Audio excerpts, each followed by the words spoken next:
పెట్టినా కూడా?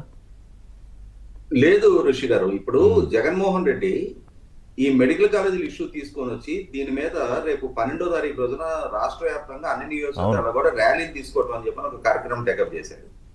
వాస్తవంగా రాష్ట్ర ప్రభుత్వం 14-15 తారీఖుల్లో విశాఖపట్నంలో అంతర్జాతీయ స్థాయి పెట్టుబడిదారుల్ని, పారిశ్రామికవేత్తలందరినీ కూడా ఆకర్షిస్తూ, ఆహ్వానిస్తూ, విదేశీయాలని పర్యటించి వాళ్ళందరినీ ఆహ్వానిస్తూ, 40 దేశాల నుంచి 300కు పైగా ప్రతినిధులు, బ్రాండ్ ఆంధ్రప్రదేశ్ ని ప్రమోట్ చేస్తూ ఒక మేజర్ ఈవెంట్ ప్లాన్ చేసుకుని ఉన్నప్పుడు దానికి ముందు 12వ తారీఖు రోజు రాష్ట్ర వ్యాప్తంగా ఈ ఉద్యమాలు అతను ప్రతిపాదించడంలోనే ఒక కుట్ర ఉంది.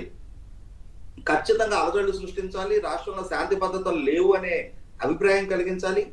100% ఎవరితోటి ఉద్యమాలు చేయమంటున్నాడు?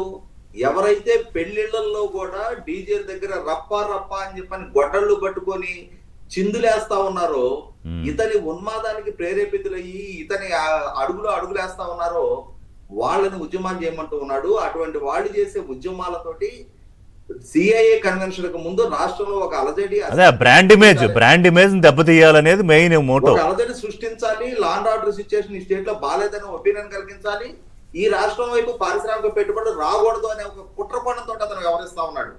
ఈ విషయంలో ప్రభుత్వం చాలా కఠినంగా వ్యవహరించాలి. అవసరమైతే కోర్టు నుంచి అనుమతులు తీసుకునైనా సరే అతను తలపెట్టిన నిరసన కార్యక్రమానికి అనుమతులు ఇవ్వకూడదు. అతని న్యాయస్థానాన్ని అప్రోచ్ అయినా కూడా న్యాయస్థానం ముందు ఈ 14-15 తారీఖులో జరగబోతున్న కన్వెన్షన్ గురించి న్యాయస్థానం దృష్టికి తీసుకెళ్లి కూడా అతని ఈ ఉద్యమాన్ని ఉక్కుపాదంతో అణిచేయాల్సిన అవసరం ప్రభుత్వం మీద ఉంది. తర్వాత అతను నిన్న ఈ పీపీపీ విధానం గురించి చాలా అసత్యాలు చెప్తా ఉన్నాడండి. ఇప్పుడు ఇవాళ ప్రభుత్వం పబ్లిక్ ప్రైవేట్ పార్ట్నర్షిప్ తోటి వెళ్ళాలి అనేది ఒక పాలసీ డెసిషన్ గా తీసుకున్నారు. వాళ్ళు అఫీషియల్ గా దాన్ని డిస్క్లోజ్ చేస్తా ఉన్నారు.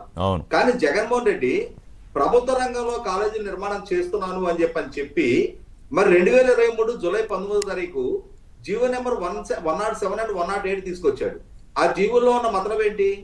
ఇవాళ ఉన్న అందుబాటులోకి వచ్చే సీట్లలో 50% of the seats management and NRI కోటాకి కేటాయింపు చేసుకోవచ్చు.